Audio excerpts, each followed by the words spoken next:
Assalamualaikum warahmatullahi wabarakatuh.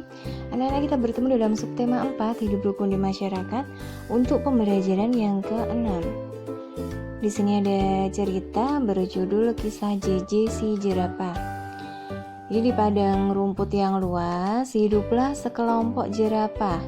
Ada jerapah bernama JJ dan Juju. JJ bersifat sombong karena merasa tubuhnya paling tinggi. Juju bersifat baik hati, tubuhnya tidak terlalu tinggi. Pada suatu hari, kakek jerapah meminta tolong pada JJ dan Juju. Kakek jerapah meminta tolong diambilkan daun segar. Namun JJ menolak. Tidak mau kek, saya sedang repot. Juju dengan sekuat tenaga mengambil daun segar untuk kakek jerapah. Suatu hari, JJ mendapat kesulitan. JJ jatuh, kakinya terjepit bebatuan. Jadi di sini JJ akhirnya mendapat kesulitan. Dia jatuh, si JJ jatuh, kakinya terjepit oleh bebatuan. Nah, teman-teman hewan lainnya pun tidak tega melihat JJ sedang dalam kesulitan. Mereka pun menolong JJ karena JJ lagi kesulitan, ya tadi jatuh terjepit bebatuan dan teman-temannya menolong.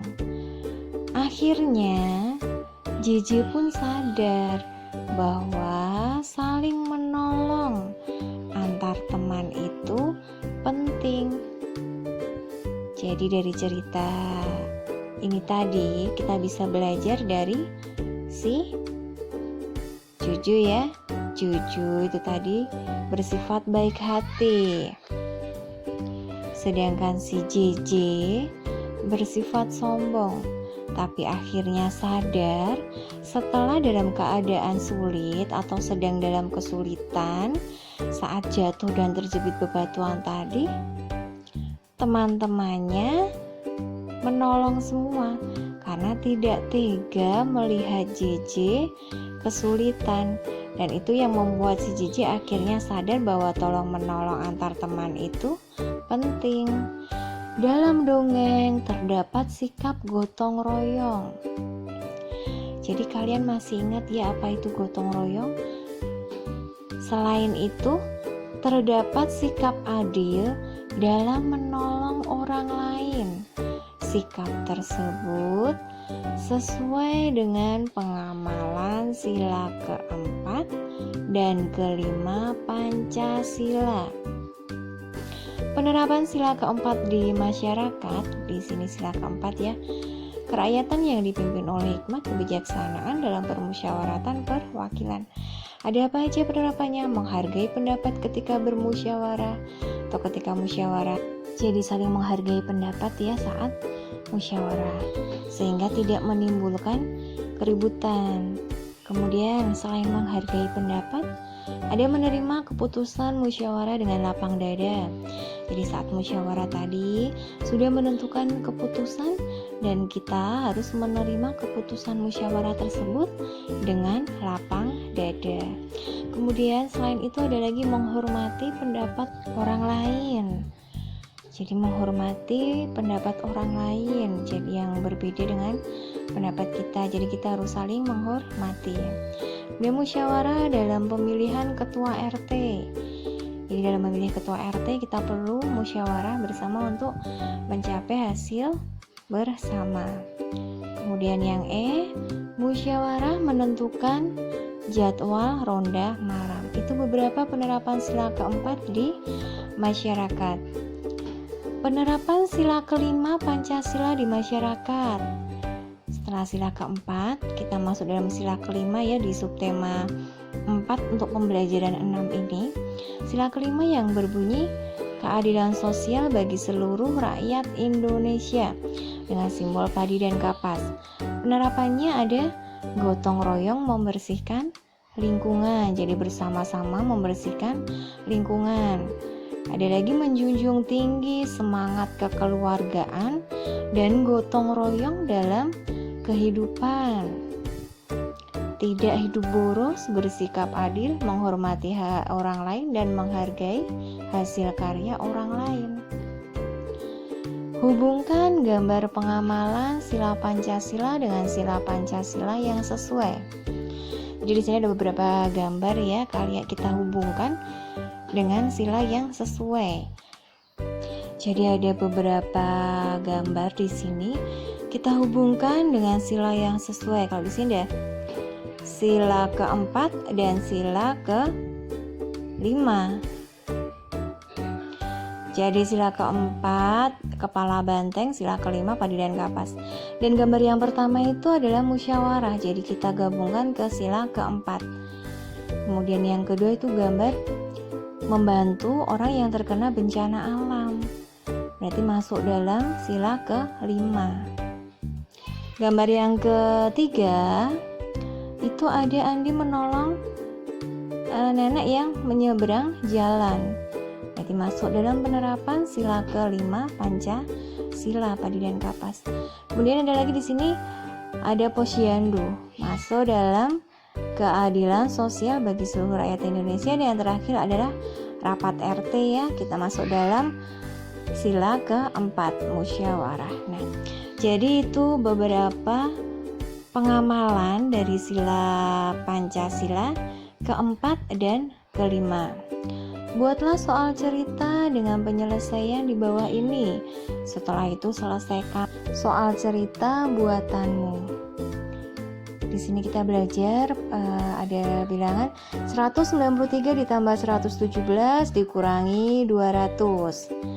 Di sini ada soal ya, penjumlahan serta pengurangan. Ada soal ceritanya di sini dan kita nanti akan menyelesaikan soal cerita tersebut.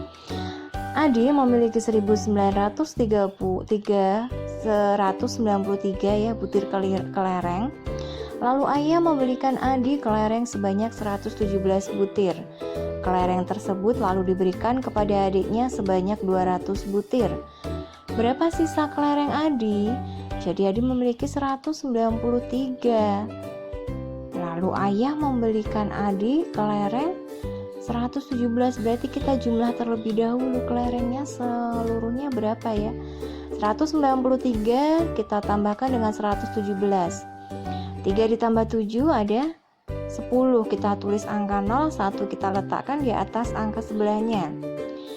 Jadi 1 tambah 9 10 tambah 1 11. Kita tulis angka belakang itu 1 dan 1 kita letakkan di depan. Di atas angka depannya 1 tambah 1 tambah 1 ada 3. Jadi jumlah butir kelereng yang dimiliki Adi adalah 310. Kemudian dilanjutkan lagi, kelereng tersebut lalu diberikan kepada adiknya sebanyak 200. Diberikan berarti kita kurangkan di sini karena sudah diberikan ke adiknya. Diberikan berapa? 200. Kita kurangi 200. 0 kurangi 0 0. 1 kurangi 0 1 dan 3 kurangi 2 masih 1. Jadi sisa kelereng Adi ada 110 kelereng. Kemudian di sini ada lagi 256 ditambah 244 dikurangi 359. Jadi kita jumlahkan dulu, terus kemudian kita kurangkan, dan soal ceritanya bisa kita buat seperti ini. Paman memanen buah jeruk sebanyak 256 buah di kebun yang pertama. Lalu paman memanen buah jeruk di kebun yang kedua sebanyak 244 buah.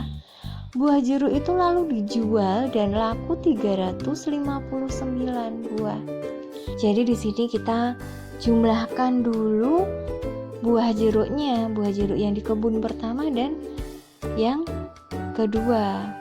Karena untuk menghitung sisa buah jeruk tadi, 256 ditambah 244. 6 ditambah 4 ada 10. Kita tulis nolnya, 1 kita letakkan di atas angka depannya. Nah, 1 ditambah 5 6 dan 6 ditambah 4 10.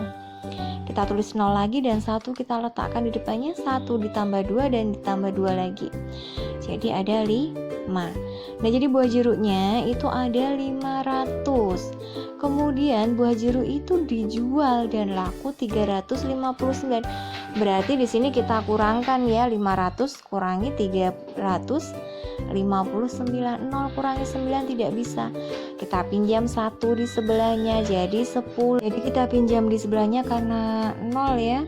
Kita pinjam di ratusannya terlebih dahulu. Ratusannya di angka 5. Kita pinjam 1. Kita pinjam 1 jadi masih ada 4. Jadi 0 di puluhannya itu jadi 10. Dan untuk di satuannya kita pinjam 1 dari 10 tersebut. Karena 10 sudah dipinjam 1 jadi tinggal 9. Nah, kita sudah pinjam 1 ya, jadi 10 dikurangi 9 ada masih tinggal 1. Kemudian 9 kurangi 5 masih ada 4. Dan 4 dikurangi 3 masih sisa 1. Jadi sisa buah jeruk paman ada 141 buah jeruk. Jadi tadi dijumlah dulu baru dikurangkan karena dijual. Nah, anak-anak, ini untuk pembelajaran yang ke-6 subtema 4. Sampai bertemu kembali di tema 2. Selamat belajar. Wassalamualaikum warahmatullahi wabarakatuh.